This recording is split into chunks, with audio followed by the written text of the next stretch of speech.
You are listening to the Snowcross podcast, presented by Amsoil.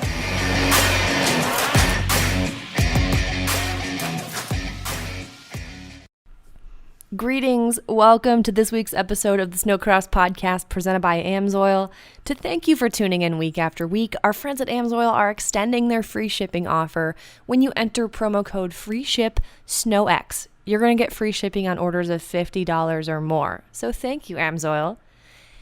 Today, we're talking to a snowcross and motocross legend, the man who redefined the riding style and build of the race sleds as we know them today. He's an X Games medalist and current snowbike racer, member of the Canadian Motorcycle Hall of Fame and the Snowmobile Hall of Fame. Man, am I excited for this one. Let's welcome Superman Blair Morgan to the pod. Blair, how are you? Doing pretty good. Thanks for having me on the podcast. Yeah, Blair, it's a great privilege of ours to be able to speak with you. You're a huge name in our sport, and we appreciate you, everything you've done on and off the track. But let's bring it way back, 1996, 1997. Your first race was in West Yellowstone. Can you bring us back to that day? Yeah, definitely never forget that day. It was really an unknown. I just went down just a race that one of the Arctic Cat guys told me to come down to try out because I was doing pretty good at some local races up here in Canada. So they actually wanted me to race the semi-pro, I guess pro light at the time. But I thought, I think I'm fast enough to race with these pro guys. So I jumped right into the pro class. How were your results that day? Your first day on the scene. What place did you finish?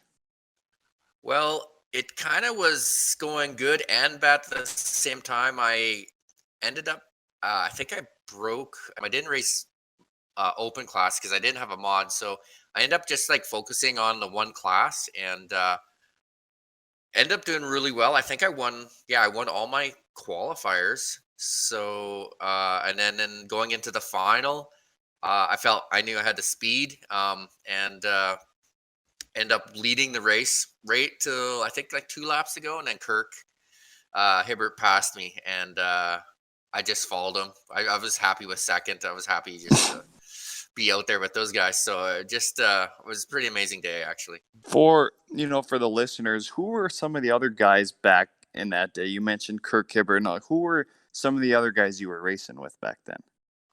Yeah, definitely a lot of the OG guys, like Carl Shabitsky. That guy? That guy? Yeah. Oh, man, that guy. Nathan Titus, Chris Vincent, Greg Hyde. There's a lot, back in those days, like I remember like going into the next year, like there was like 80 guys that would try to qualify for like at Duluth. So there was a lot of guys out there that was racing, and they're all pretty good. So it was tough to qualify for the finals. Which that'll kind of lead me to my next question is, why do you think there was so many back then? Was it just different times? Because if you're talking about 80 guys trying to qualify in, what do you think the difference is now? Yeah, it was probably just the expense, and I think now it's tough to get in because a lot of these, like even you see like some of these kids in the amateur classes, they're done up pretty good. They got like the big trailers, they got like everything's perfect, and they got like the gear deal. So I think it's a little bit people are maybe shied away a little bit. Just maybe they know they can't compete. But obviously the sleds are all the same. They're a stock class, but they have mechanics, and so it's pretty tough to get your foot in the door for sure. For sure.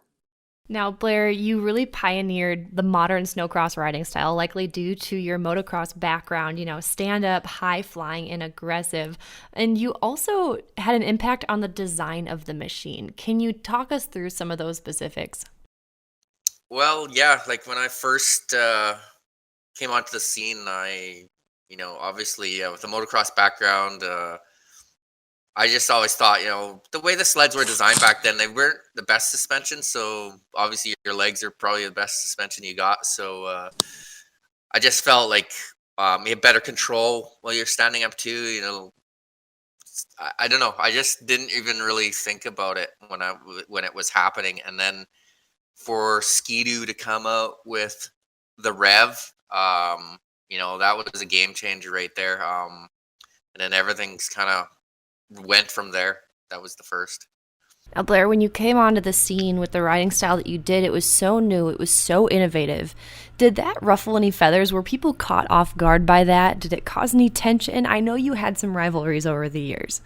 Yeah, a little bit. It wasn't just the stand-up riding style. I kind of came from someone that took it really, really serious. I think I kind of compare myself a bit to like Ricky Carmichael, where you come in and took it really serious and trained and went to bed early, did everything right. Where I think a lot of these snowcross guys, they like go and hang out at the bar a little bit, and have a few drinks, and then on the weekend, and then go racing and stuff. So I just kind of took it to the next level. So, talking about rivalries and such, Blair, you raced obviously for numerous years, compiled many wins, championships, everything else. Who was the one guy, the toughest competitor that really pushed you to, be where you are now? Like, who was the guy who really pushed you? I would have to say there's a few guys. Obviously, right at the beginning, it was guys like Kirk Hibbert and Brad Pake, Tony Heikkinen. Tony was kind of the guy back then for the snowcross, and obviously everybody knows about me and Chris Vincent. Me and him were probably the biggest rivals, I guess, out of my whole career. Like that, we kind of didn't like each other on the track. So, and then going from there, there was kind of different eras I went through. I think a lot of people underestimated DJ Ekstrom. He was kind of like my main guy that I, was fighting championships for. The next step, and then obviously Tucker after that. So there's a few guys, that were always in the back of my mind when I'm on the track. You yourself, of course, a multi-time national motocross champion with CMRC. Other ISOC national champions race motocross as well, past and present. To name a few, Megan Brodeur, Cody Cam, Tucker Hibbert, Tim Tremblay. Is that just a coincidence, or does racing moto give you a competitive advantage versus riding moto solely to train or for fun? I believe it does. Obviously you can't ride the snowmobile all year round, so just being on a machine, riding, I think helps the most. And you can see the guys that do a lot of riding and have good style with their motocross bike, switching over into the snowcross. You've kind of like, you have no time off. I always felt like if you are off a machine for like more than 3 weeks, you kind of lose a little bit of like your speed, I guess. But I think definitely it helps. And speaking of some of these current riders, which current rider do you see yourself in? Like, who is the next Blair Morgan?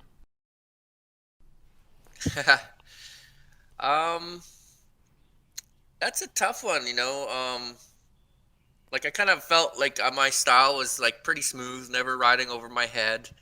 I would obviously Elias is kind of the guy that's dominating right now, but his riding style is pretty different from what mine is. Mm-hmm. He's a bit of a hang it out guy. Someone I think that's coming up through Jordan LaBelle. He's a really fast kid on a motocross bike, and he's got pretty smooth style. Because he's kind of a smaller guy, he can't really get away with like hanging it out too much, and just his determination and just his will to win, I think, is really big. Mm-hmm. Definitely. But a big thing is Adam Ranheim's the only one that's thrown a Superman over the finish line in many years. So he also, I would say, is pretty similar. Yeah, Adam. Yeah, he surprises me because he's a pretty no nonsense guy, I guess you could say. Like he's to him to throw out some tricks. I was really surprised. But it was super awesome. That was like a highlight of 2 years ago for sure.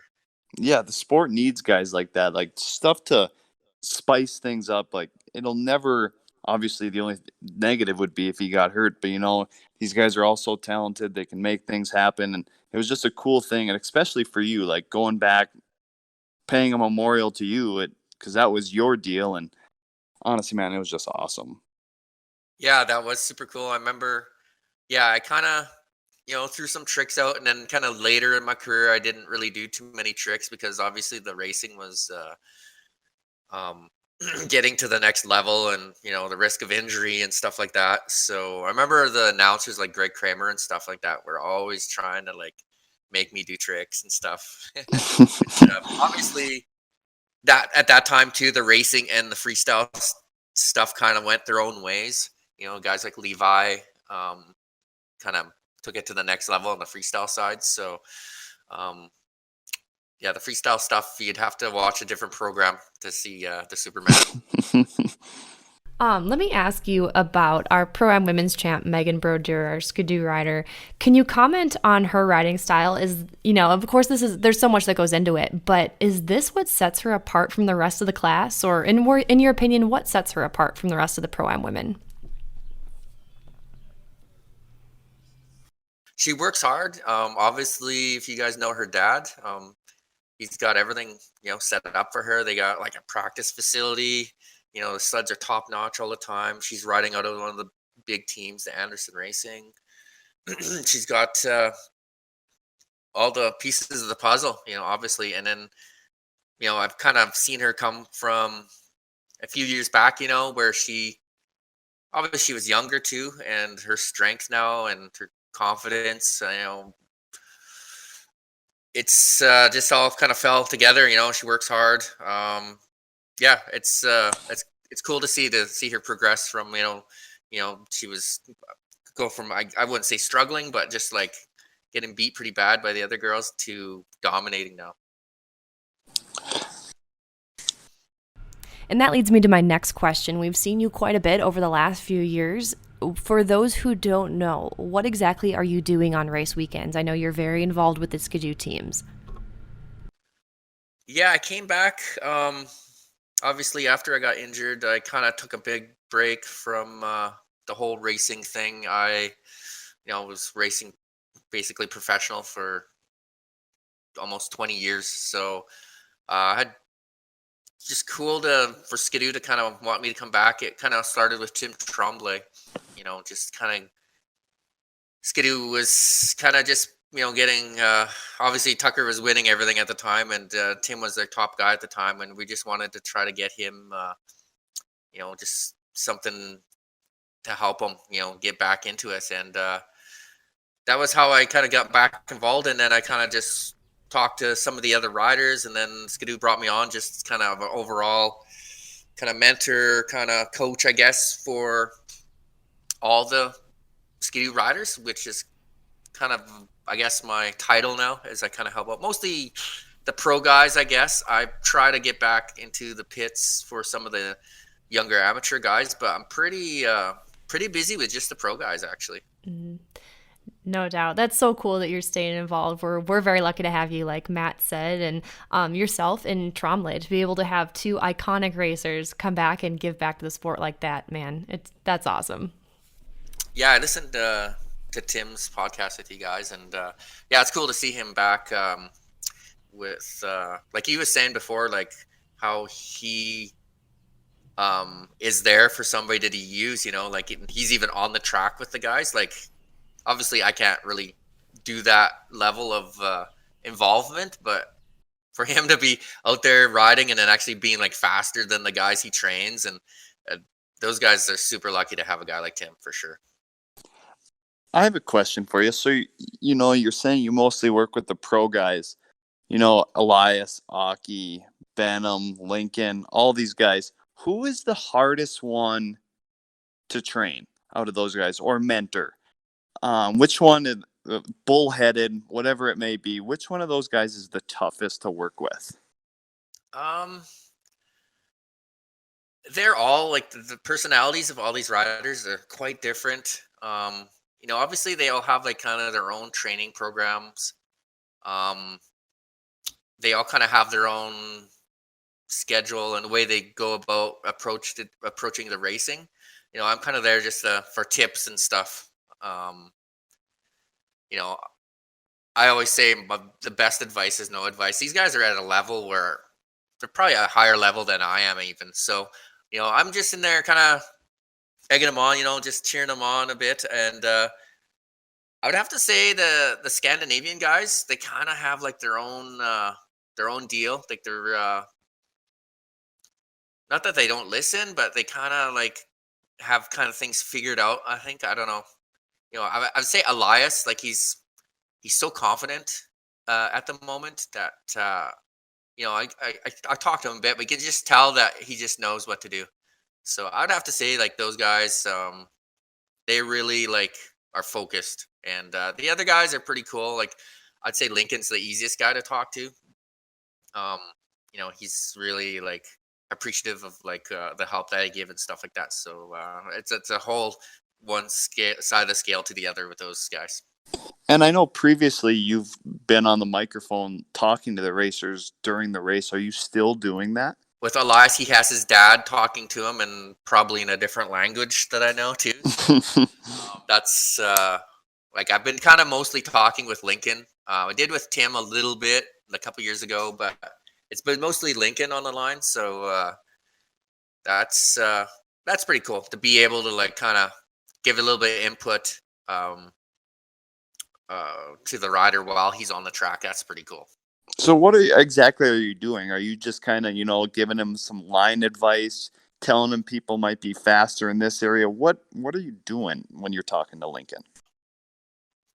Yeah, sort of like that. Yeah, I just I don't want to say too much. Obviously, they're pretty involved with what they're doing at the time, and you don't want to like make them second guess their decisions also. So just kind of maybe throw out like maybe the inside after the finish line is a better line now, something like that, or what position they're in, and like if they're like losing time to leaders or gaining time, stuff like that, something really simple that they don't really have to think too much about because they're focused on what they're doing. Now, Blair, it's for the past 3 seasons you've returned to racing in the Paris snowbike class. How has snowbiking gone for you? Are you enjoying yourself?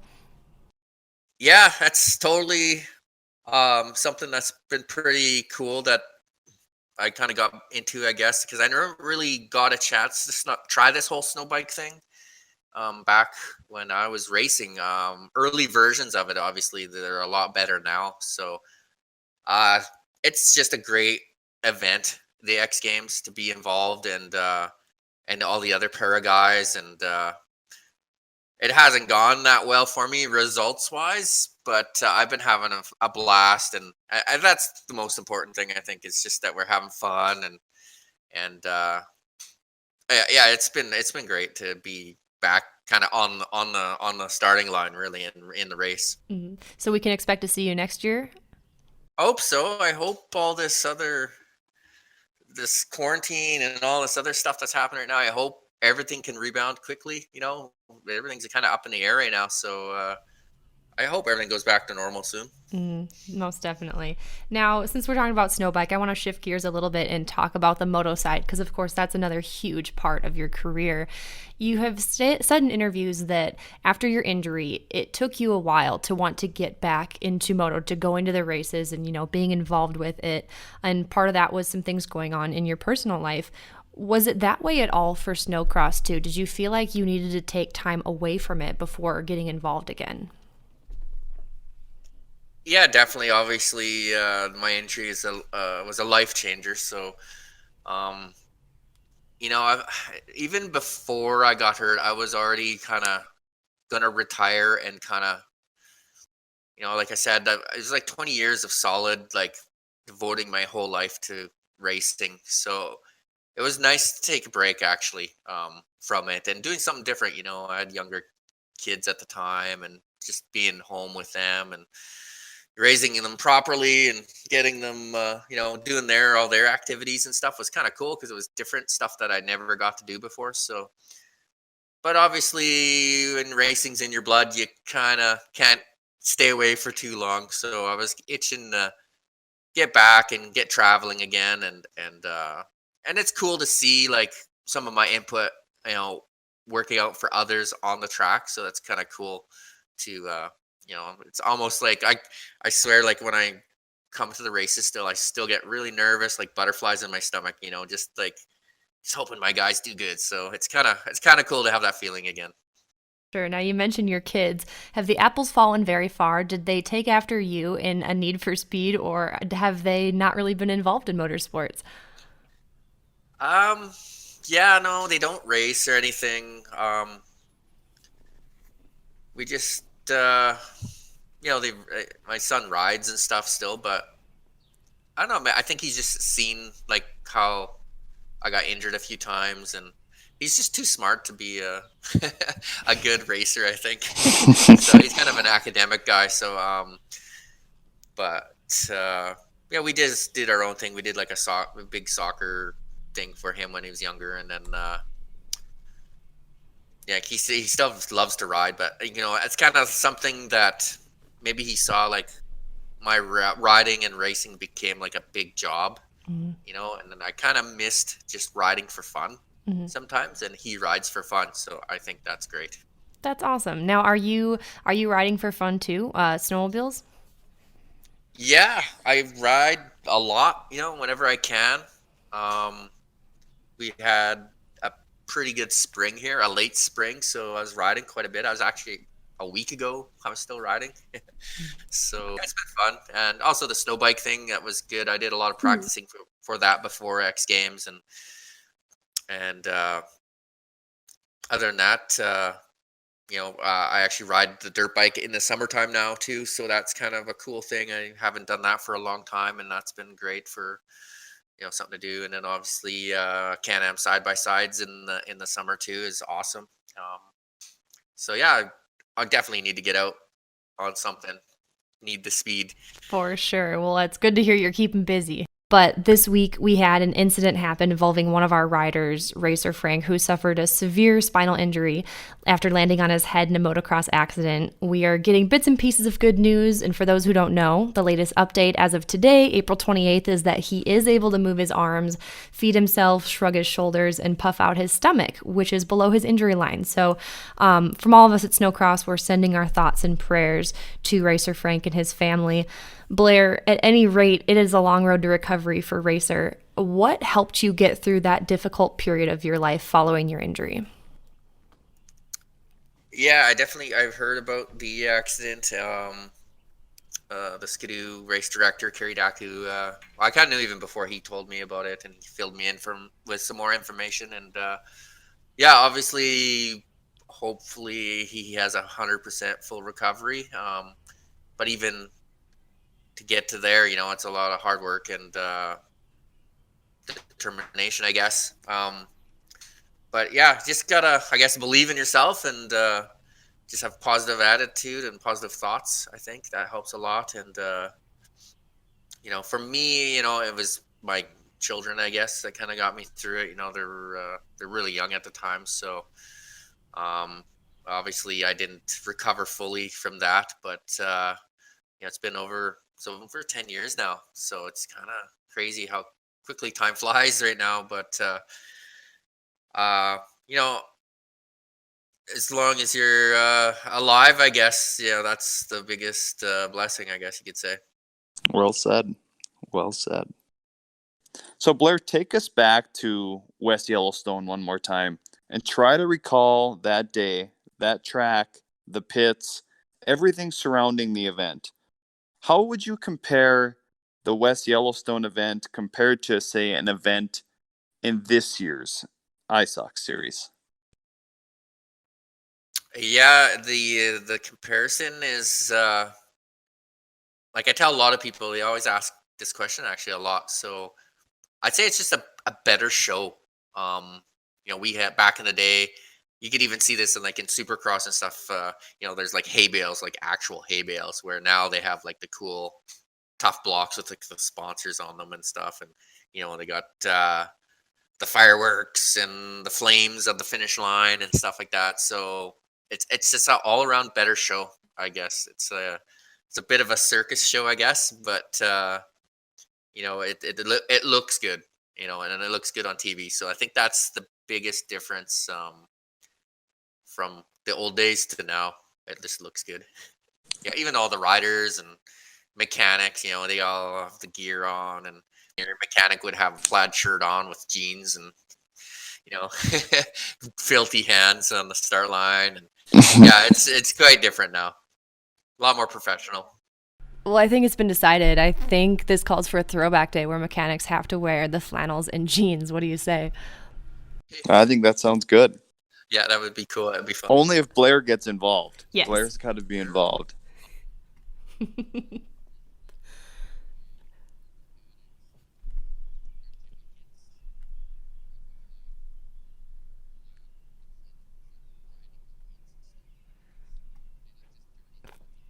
Probably ripped up everything. We hope you enjoyed today's episode with Superman Blair Morgan as much as Matt and I did. Thank you so much for listening. Once again, head on over to amsoil.com, fill up your cart with $50 or more worth of product, and enter promo code FREESHIP SNOWX at checkout. Our friends at AMSOIL are extending that free shipping offer. We will see you next week for the next episode of the Snocross podcast presented by AMSOIL. You are listening to the Snowcross podcast presented by AMSOIL.